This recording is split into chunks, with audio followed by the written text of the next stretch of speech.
We see Libya, Muslim leader against Muslim leader. We see Yemen, Muslim leader against Muslim leader. When will this end? How can we help the Palestinians if we quarrel among ourselves? I'm sorry I have to say this, because I attend so many of the summits and all we do is give declarations of support. The Muslim countries realize what is happening. We are not being respected. They do not care about our voice.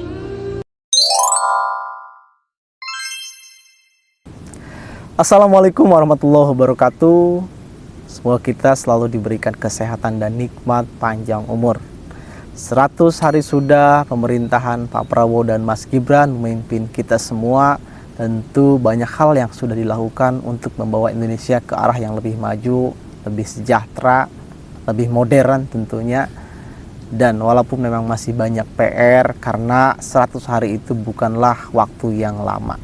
Ya, tentunya sudah ada dua hal penting yang Pak Prabowo lakukan, yaitu terkait dengan kebijakan di dalam negeri maupun kebijakan di luar negeri. Dan kebijakan di luar negeri ini ada dua hal yang tentu saja menggemparkan dunia menurut saya. Yang pertama adalah terkait dengan pelarangan iPhone dijual di Indonesia. iPhone 16 diblokir untuk dijual di Indonesia. Tentu saja pemberitaan ini bukan hanya menjadi pemberitaan nasional, tetapi sudah menjadi pemberitaan internasional. Jadi cukup booming gitu. Dan persoalan iPhone ini tentu saja memang awalnya di iPhone sendiri. Seolah-olah iPhone ini menganggap remeh, menganggap enteng Indonesia gitu. Dimana iPhone mau investasi di Indonesia tetapi tidak mau bayar pajak 50 tahun. Mau tax holiday 50 tahun. Apa-apaan ini, ya kan? Maka Pak Prabowo melarang iPhone untuk di Indonesia. Kalau mau jualan di Indonesia harus investasi yang besar, kata Pak Prabowo. Dan juga tidak boleh tidak bayar pajak, harus bayar pajak. Tentu ini keberanian yang luar biasa. Dan keberanian seperti ini tentu dimiliki oleh orang-orang yang memiliki nilai nasionalisme dan patriotisme tinggi. Karena beliau basic seorang militer, ya tentu saja hal itu ada di dalam diri Pak Prabowo Subianto. Ini cukup luar biasa menurut saya. Yang kedua adalah terkait kebijakan di luar negeri ketika Pak Prabowo menyampaikan kritikan terhadap PBB di forum-forum internasional. Di mana Pak Prabowo Subianto ini menyampaikan kritikannya terhadap PBB, yang notabene PBB itu sebetulnya hanya alat-alat organisasi negara-negara adidaya saja yang memiliki hak veto gitu. Dan PBB itu memang benar tidak adil gitu. Digunakan hanya untuk kepentingan-kepentingan negara adidaya. Jadi HAM itu tidak ada, hanya sebagai tameng saja. Nah, yang kedua tentunya kebijakan di dalam negeri. Kebijakan di dalam negeri ini yang pertama tentu saja di awal pemerintahan Pak Prabowo berani menaikkan gaji atau UMP 6,5%. Artinya di sini Pak Prabowo menekankan bahwa Pak Prabowo ini pro terhadap masyarakat, pro terhadap rakyat. Bukan pro terhadap oligarki gitu kan. Ya ketika memang penghasilan karyawan masyarakat meningkat, naik, maka geliat ekonomi akan naik juga. Daya beli masyarakat akan meningkat dan seterusnya dan seterusnya. Artinya roda perekonomian di Indonesia akan meningkat. Ini juga menurut saya suatu kebijakan yang pro rakyat. Yang kedua adalah terkait dengan yang viral hari ini, yaitu keberaniannya untuk membongkar pagar laut di Tangerang. Pagar laut yang viral itu 30 km, di mana TNI Angkatan Laut diperintahkan oleh Pak Prabowo untuk membongkar pagar tersebut. Ini juga tentu kebijakan yang pro rakyat, karena di situ banyak sekali nelayan tradisional yang menggunakan laut itu untuk mencari penghasilan mereka. Bukan hanya itu saja, kebijakannya tentu butuh keberanian. Kenapa bisa seperti itu? Karena memang di balik semua ini ada orang-orang oknum-oknum pejabat dulu yang mungkin sekarang masih memiliki kekuasaan di Indonesia terlibat gitu. Karena ini memang sudah terstruktur masif bahwa ada udang di balik batu, ada udang di balik bakwan. Bahwa pagar laut itu memang sudah didesain sedemikian rupa untuk reklamasi ke depannya. Karena ketika pagar itu dibuat, maka itu akan meningkatkan akan menjadi reklamasi alami, karena si ombak ke pinggir dia, kemudian juga nanti pasirnya akan dangkal dan seterusnya gitu. Itu yang disampaikan oleh Menteri KKP ya kan. Baru mungkin seterusnya ditambah lagi diuruk gitu kan, sehingga jadilah daratan atau pulau. Dan memang sudah ada sertifikatnya gitu. Ini kan memang sudah sistematis ya. Nanti kita akan bahaslah di video selanjutnya gitu.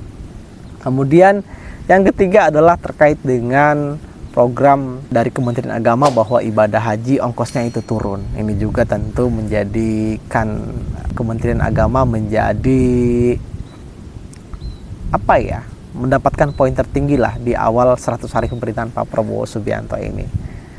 Selanjutnya adalah terkait dengan makan gratis. Nah, ini kan visi misi di program kerja Pak Prabowo Subianto ya, terkait makan gratis ini sudah memang dilaksanakan di berbagai provinsi, walaupun memang belum menyeluruh, tetapi kan 100 hari ini sudah luar biasa lah, ada progres begitu.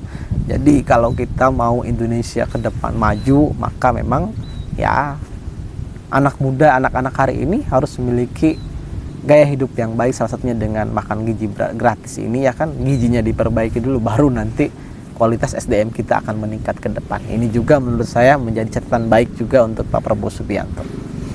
Selanjutnya adalah terkait dengan proyek-proyek nasional. Proyek-proyek nasional ini kata Pak Prabowo bahwa sekarang bukan hanya BUMN saja yang mengerjakan, tetapi juga swasta diberikan hak untuk mengelola atau untuk mengerjakan program-program nasional ini. Jadi ini kan juga suatu hal yang cukup pro rakyat, di mana memang ketika swasta di situ ikut mengerjakan proyek, maka juga keuangan ini bukan hanya di BUMN saja gitu. Keuangan ini bukan hanya di pemerintahan, tapi juga rata menyeluruh, sehingga ya tentu melihat ekonomi akan meningkat juga gitu. Ini juga kebijakan yang cukup bagus menurut saya, karena ketika memang swasta diberikan hak untuk mengelola ini, untuk mengelola proyek-proyek ini, ya saya kira swasta cukup bagus juga gitu, karena pemerintah ini cukup memberikan arahan ataupun mengawasi atau wasit lah istilahnya.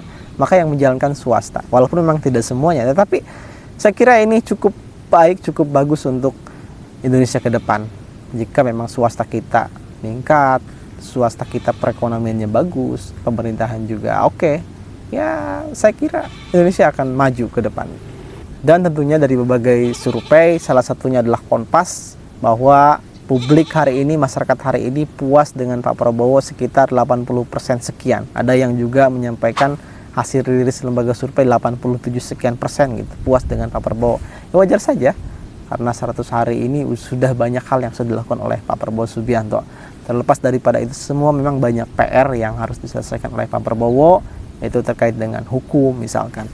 Dan hal-hal lainnya tentu saja ini juga menjadi catatan penting, dan juga mungkin hal-hal yang dilakukan oleh anak buahnya terkait dengan staf sus ataupun menteri. Ada juga yang mencoreng nama baik Prabowo gitu kan.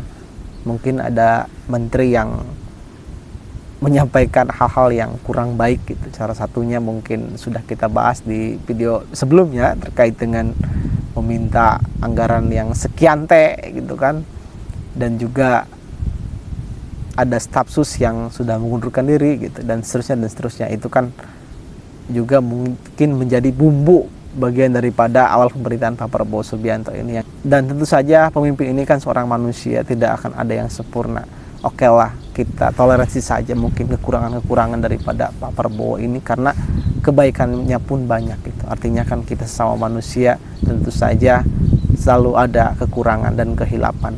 Dan tentu saja kita harus mendukung pemerintahan Pak Prabowo dan Mas Gibran ini untuk Indonesia yang lebih maju, lebih sejahtera, lebih modern, dan tentunya masyarakat juga semoga ke depan masyarakat Indonesia lebih sejahtera dan SDM kita semakin meningkat. Terima kasih, sampai ketemu di video selanjutnya. Assalamualaikum warahmatullahi wabarakatuh.